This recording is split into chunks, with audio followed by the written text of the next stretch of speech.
여러분 안녕하십니까? 조르친 훈 기스란입니다. 오랜만에 뵙겠습니다.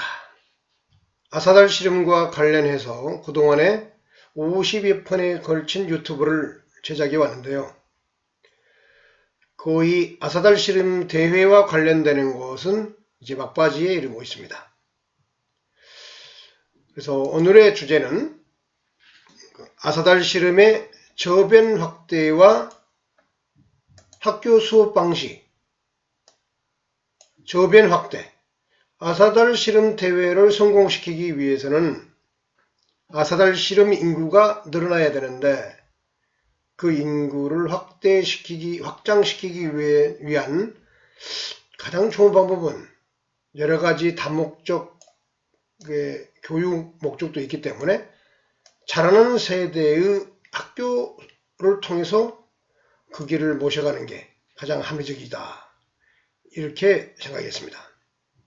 그래서 지금부터는 아사달 씨름의 저변 확대와 학교 수업 방식에 대해서 하나하나 말씀드리는 시간을 갖도록 하겠습니다.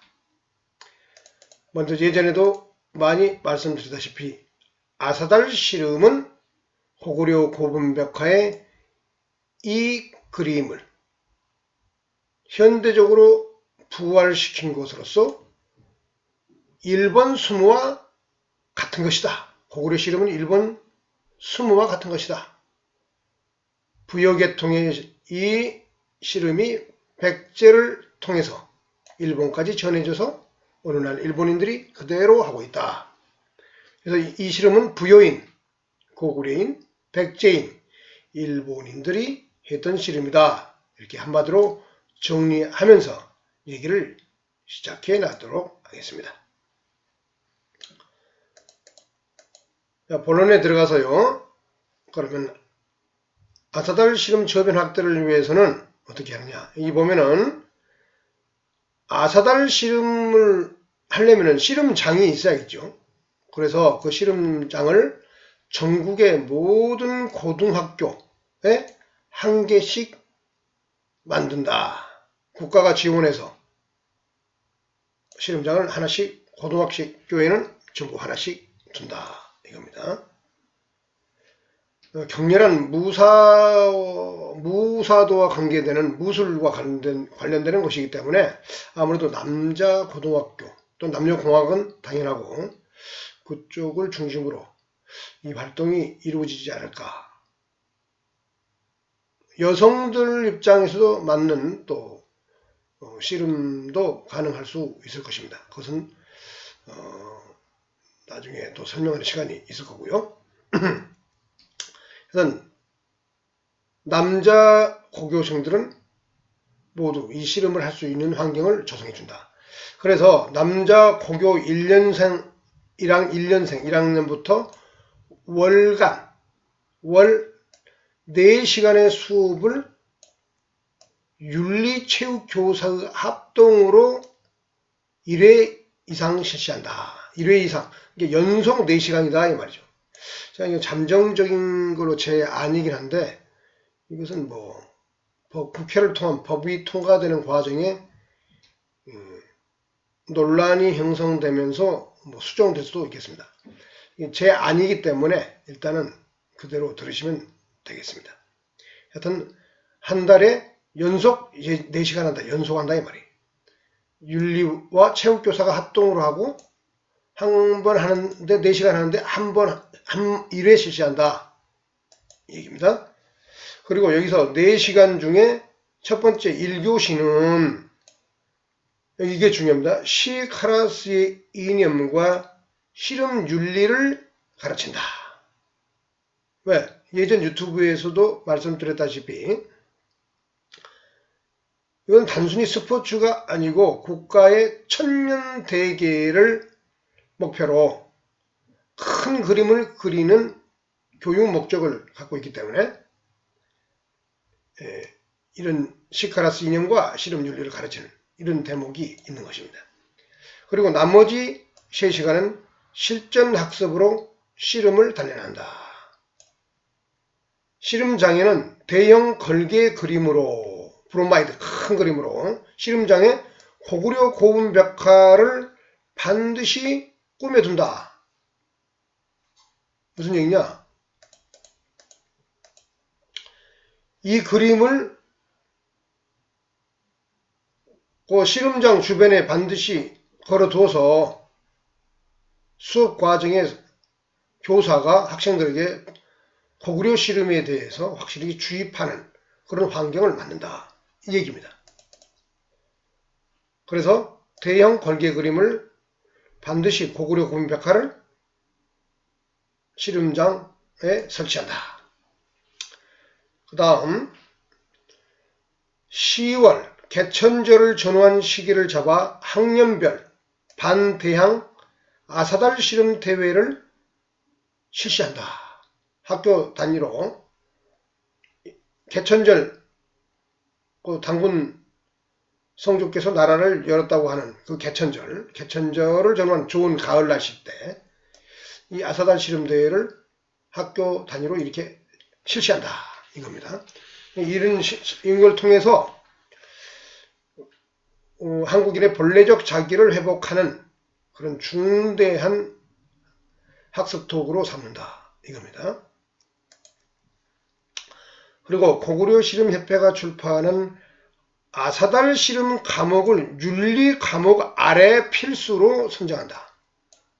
이게 윤리과 선생, 교사가 중요한 역할을 담당한다 이거죠. 여기도 보면 윤리와 체육 교사의 합동이라고 되어 있고, 여기도 윤리 과목 아래 윤리 교사가 주로 담당해서 이것을 다른 윤리학 교육과 함께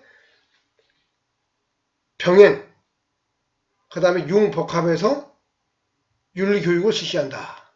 이 얘기죠.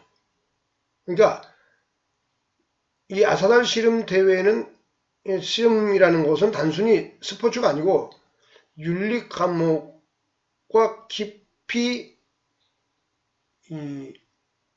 서로 간에 이렇게 삽입되어 가지고 그 논리적 구성력을 창조적으로 발휘해서 자라는 세대의 청소년의 인성교육에 확실한 자료로 쓴다. 얘기입니다. 그리고 각 도, 광역시, 특별시별로 도량과 씨름장을 설치하고 운영하며 학교 외에도 그 각 지역에 돌아가면서 이제 아사달 씨름 대회를 국가적으로 큰 행사를 1년에 6번 치를 거니까 2달에 한 번씩 1년에 6번 돌아가면서 이제 해야 되니까 그 도량들을 6군데를 선정해서 도량과 씨름장을 설치 운영한다 이거죠. 도량도 있어야 되고 씨름장도 이제 학교하고는 관계없는 겁니다. 이거는 각 지역별로 준다 이겁니다. 그 관리와 운영은 교육부, 여기 교육부죠. 그 다음 문화관광부, 이게 이제 국가의 관광산업과도 연계가 되는 겁니다. 왜 그러냐면 주변 나라들, 일본, 중국, 몽골과 관련되는 또는 투르크까지 이 씨름을 보게 하기 위해서, 보러 오게 하기 위해서 또 이 사람들과의 역사적 유대, 영광관계를 강조하면서 외교적으로 이용 가치가 있기 때문에 이 문화관광부, 그 다음에 이제 씨름 행정센터인 고려 씨름협회, 그 다음에 각 지방자치단체 간 협력으로 추진한다. 야, 아사달 씨름 대회에 참가할 씨름 선수들의 저변 확대를 위해서 이렇게 학교, 그 다음에 각 국가, 각 지방자치단체가 공동으로 시스템적으로 협력하여 저변을 확대해서 아사달 씨름 대회를 성공적으로 완성시키며 국가의 천년 대계를 위한 얼개로 삼는다. 이런 얘기가 되겠습니다. 지금까지 아사달 씨름의 저변 확대와 학교 수업 방식에 대해서 알아보았는데요. 아마 이런 것들이 전반적으로 아사달 실험 대회와 함께 국가, 사회, 시스템적으로 모두 완성이 된다면 지금까지 2000년에 걸쳐서 해체되고 무력화됐던 한국인으로서의 정체성을 근본적으로 회복할 수 있는 확실한 토대가 장기적으로 마련될 것이다. 이렇게 감히 말씀드릴 수 있겠습니다. 이상으로 아사달 실험의 저변 확대와 학교 수업 방식이라는 제목으로 카라얀합TV 방송을 해드렸습니다. 지금까지 조르친 훈 게스란이었습니다. 감사합니다.